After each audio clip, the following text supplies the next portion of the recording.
lagi di ruangpsikologi.com bersama gue Pane, gue founder ruangpsikologi.com, dan gue di sini bersama partner gue Dion. Halo. dia juga dari ruangpsikologi.com.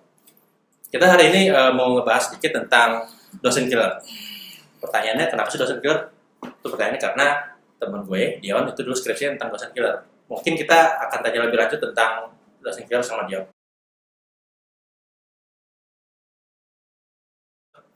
Kenapa gue neliti tentang dosen killer? Pertama sih waktu itu gue lagi makan malam bareng seorang dosen, yang mana dosennya itu killer, Cewek? cowok, Oh, cowok. sama istrinya waktu itu. Jadi nggak ada Istri dosen? istrinya, bukan istrinya ini. Killer? Nggak Killer juga. dong, kan dosen?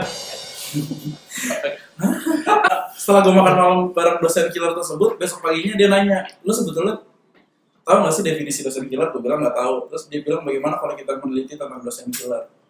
Oke. Nah, karena gue itu lagi butuh penelitian buat skripsi, akhirnya gue pun Terkira topik dosen killer meneliti ini. dosen killer.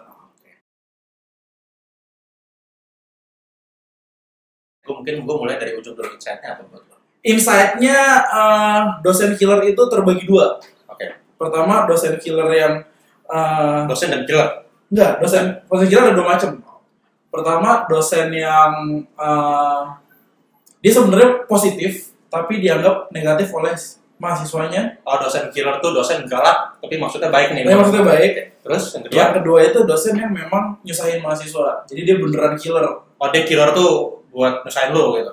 Dia nggak selalu tujuan nyusahin lo, cuman nyusahin lo jadinya. Apa contohnya? Tanpa alasan yang bagus. Misalnya? Datang-datang udah misu-misu. Oke, itu mungkin ciri-ciri pertama. Kalau ciri-ciri yang kedua apa? Jadi kedua itu dia suka mainin nilai mahasiswanya. Jadi misalkan Itu bukan killer ya, tapi dia emang dosen curang gitu. iya, jadi kalau tanya ke mahasiswa dosen killer kayak gimana, salah satunya contohnya adalah Oh, ini main jadi nilai. lo ngelakuin survei dulu? Iya, jadi ini emang berdasarkan dari persepsi mahasiswa gitu. Oh. Jadi, nah, dan juga selain mainin nilai, misalkan lo di kelas bercanda terus gara-gara itu nilai lo jadi jeblok, atau misalkan lo ngomongin hal yang dia nggak suka terus nilai lo jadi jeblok, terus dosen killer juga. Nah, yang sejenis dengan itu adalah standar nilainya nggak jelas. Jadi kayak ya kajian ngumpulin tugas segala macam, tiba-tiba ada yang B, ada yang C, ada yang D. Tapi kalau dosennya itu suka mainin standar nilai, tapi dosennya cupu gitu. Tapi dosennya cukup, iya. Itu dosen killer juga menurut lo? Jadi kalau misalkan mereka punya salah satu dari karakteristik dosen killer, berarti mereka dosen killer juga. Jadi walaupun dia cupu, tapi tiba-tiba nilai lo nggak jelas, dia dosen killer juga. Soalnya dia mengkillerkan karir lo di kemahasiswaan. Gitu. Nah, ternyata gue menemukan ada dosen yang memiliki karakteristik yang positif. Misalkan pertama, menjalankan aturan dengan sangat strict. Misalkan lo datang ke kelas lebih dari 15 menit, kan kalau toleransi biasanya 15 menit. Lebih dari 15 menit nggak boleh masuk, suruh keluar gitu. Kan ada dosen yang lo masuk lebih dari 15 menit masuk ya paling mukanya strength doang, kalau nggak ya udah suruh masuk, tapi ini nggak boleh masuk sama sekali gitu. Misalkan ngumpulin tugas harus tanggal segini, jam segini ya, terus misalkan jamnya udah lewat 2 detik aja dia nggak mau terima tugas lo gitu. Padahal lo habis kehujanan, printer lo mati segala macam, dia nggak mau denger pokoknya. Itu dosen killer juga ya? Dosen killer juga. Yang positif berikutnya adalah dia punya standar yang tinggi, standar yang tinggi ke lo. Jadi misalkan dia masuk terus nanya-nanya pelajaran kemarin, misalkan kayak ya coba lo ceritain apa itu psikologi anak, klinis anak, terus lo jawab nggak sesuai sama definisi di buku, dia marahin. Kalau nggak dia pindah lagi ke anak-anak diteror dengan pertanyaan-pertanyaan gitu. Jadi kayak abis udah dipelajarin, dia mau setiap kali lo masuk lo masih ingat, nggak cuma datang untuk denger doang gitu. Dan juga tugas-tugasnya indikatornya banyak, susah untuk dicapai, tapi bikin lo sebetulnya terlatih sebetulnya.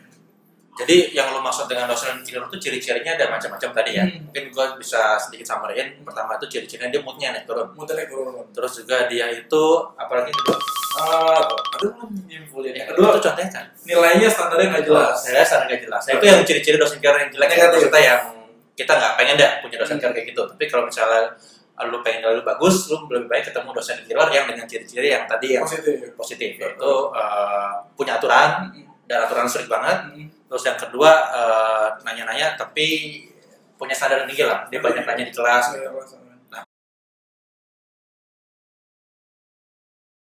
Selain itu ada satu lagi ciri dosen killer, yaitu yang fisiknya emang menakutkan, seperti mukanya serem, badannya gendut, kulitnya hitam,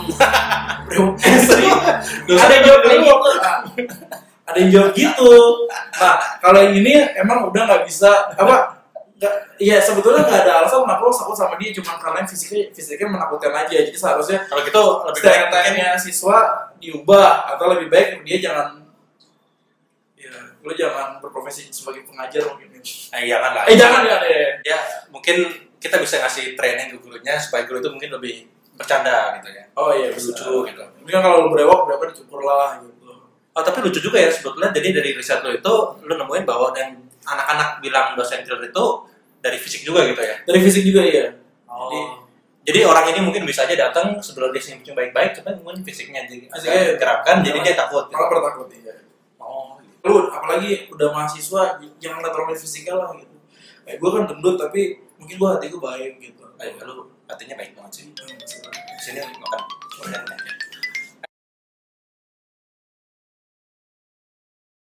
Jadi gini, kan tadi ada yang positif, ada yang negatif. Jadi sebetulnya gini, kalau misalkan lu ketemu dosen yang positif, kan sebetulnya artinya dia dosen killer positif. Dosen killer positif. Artinya dia pengen siswa positif. Punya standarnya tinggi. Ya. Dosen killer negatif. Terus ya, jadi kalau ada dosen killer yang positif, itu sebaiknya dosen killer ini dilindungi oleh universitas. Jadi maksudnya siswanya yang diberikan pengertian bahwa dia punya standar yang tinggi, lo sebaiknya demi kebaikan lo sendiri gitu. Nah, misalkan lo ketemu dosen killer yang negatif, jadi misalkan nilai lo dimainin nggak jelas, ya itu harusnya lo laporin ke universitas biar ditindaklanjuti. Atau datang-datang suka kemudian ya terus tidak lanjut. Tapi gimana kalau satu sekolah lu dosen killer semua? Susah dosen killer semua. Pindah sekolahnya? Iya, pindah sekolah. Atau jadi kalau lu sekarang ngerasa sekolah lu dosen killer semua, kemudian pindah aja. Ada yang namanya arsenik. Bercanda ya? Apa? Ada yang namanya arsenik. Arsenik itu apa? Terus kira tips-tips apa sih yang bisa lo kasih buat mahasiswa? Jadi kayak kalau yang tadi kan jelas kita tuh sebagai mahasiswa tuh juga udah mungkin udah mahasiswa, siswa yang dewasa. Jadi lo udah bisa ngira-ngira sendiri dosen itu sebetulnya killer untuk apa baiknya. Oh, lo ngasih tips tadi? Oh, gue ngasih tips ya? Oke, sorry. Ya, jadi lo harusnya bisa ngira-ngira sebetulnya ini dosen killernya kenapa ini. Kok salah ulang? Soalnya itu harus tips gue. Oke. Jadi ditulis di sini ada tipsnya dia lulus. Udah. Gue boleh namain tips, kayaknya tipsnya kurang banyak. Iya, boleh. Penelitian siapa sih? Ya mungkin yang tips yang selanjutnya tuh selain tadi kan dosen itu salah satu ciri-ciri tuh aturan juga ketat, dan aturan ketat itu kan sebenarnya positif ya buat kita. Jadi makanya lo patuhi peraturan yang diberikan, soalnya itu sebetulnya kebaikan lo sendiri gitu. Tapi kalau misalnya kita nemu dosen yang mungkin agak negatif kayak moody atau mungkin main nilai, itu mungkin kita bisa lebih bijak sih. Kita mungkin bisa diskusi dengan teman dosennya juga, atau dosen kita yang lain, kita juga bisa mungkin ngasih input. Mungkin aja kita yang salah persepsi ya kan. Mungkin aja memang dia moody itu karena memang sebetulnya anak-anaknya melakukan kesalahan, cuma gurunya mungkin nggak pandai mengatakan hal yang jujur gitu. Kalau jujur ya. Kan skrip pertama, kalau ini hits di YouTube, nah kita bisa. Oh, jadi kalau lu mau nonton yang berikutnya, lo harus nge-hits banyak-banyak, harus nge-share banyak-banyak video ini ke teman-teman lo. Betul. Dan juga kirimkan video ini ke dosen killer di kampus lo. Oke, kita no offense buat dosen killer, kita selalu dukung. Yang negatif enggak lah. Yang negatif kita nggak dukung. Dosen killer positif kamu harus saya dukung. Siap. Oke. Dadah.